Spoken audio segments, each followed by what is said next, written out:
تو سامعین محترم، میرے نبی پاک صلی اللہ علیہ وآلہ وسلم کی بارگاہ اقدس میں ایک آدمی حاضر ہوا، عرض کی یا رسول اللہ صلی اللہ علیہ وآلہ وسلم، یا رسول اللہ مجھے کچھ مال چاہیے، یا رسول اللہ میں ضرورت مند ہوں، میرے پاس کوئی چیز نہیں ہے، مجھے مال چاہیے۔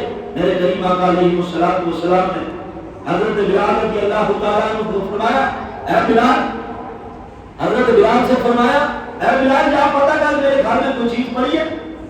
جناب بلال گئے آس پاس، کیونکہ نبی پاک صلی اللہ علیہ وسلم کی 11 بیویاں تھیں۔ حضرت بلال رضی اللہ تعالیٰ نے تمام ماؤں سے پوچھا، اما جی آپ کے پاس کوئی مال پڑا ہے، ضرورت پڑتا ہے نبی پاک کی بارگاہ میں؟ تو سامعین محترم، نبی پاک صلی اللہ علیہ وآلہ وسلم کے گھر سے کوئی چیز نہ نکلی، نبی پاک صلی اللہ علیہ وسلم کے گھر سے کوئی چیز نہ نکلی۔ تو میرے کریم آقا علیہ السلام نے فرمایا، بلال میری زرہ پڑی ہے، میری زرہ کو لے جا فلاں یہودی کے پاس لے جا، اور زرہ میری اس یہودی کے پاس رکھ دے، اور اسے کوئی قرض لے کے آ۔ ساتھ ہی حضرت عمر بیٹھے تھے۔ حضرت عمر نے فرمایا، یا رسول اللہ جب گھر میں دینے کے لیے کوئی چیز ہی نہیں،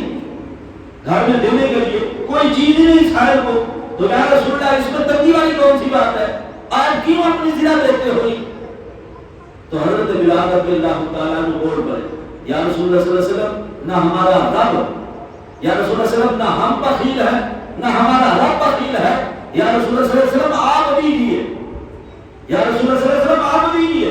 تو میرے کریم آقا علیہ السلام نے اپنی زرہ رکھ کر قرض لے کر اس مانگنے والے کی مدد کی، تاکہ میری امت کو پتہ چل جائے اگر مال پاس ہو اور کوئی ضرورت مند آ جائے تو اس ضرورت مند کی مدد ضرور کرتی ہے۔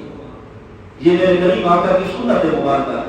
تو سامعین محترم، ہم اپنے گھروں میں 6 مہینے کا راشن اکٹھا کر لیتے ہیں، اگر کوئی ضرورت مند آٹا لینے کے لیے آ جائے تو ہمیں جو سوکھ جاتی ہے نا کہ ہمارے پاس تو کوئی شے نہیں۔ تو سامعین محترم، ہم نے اصرار سیکھا ہی نہیں، قربانی سیکھی نہیں،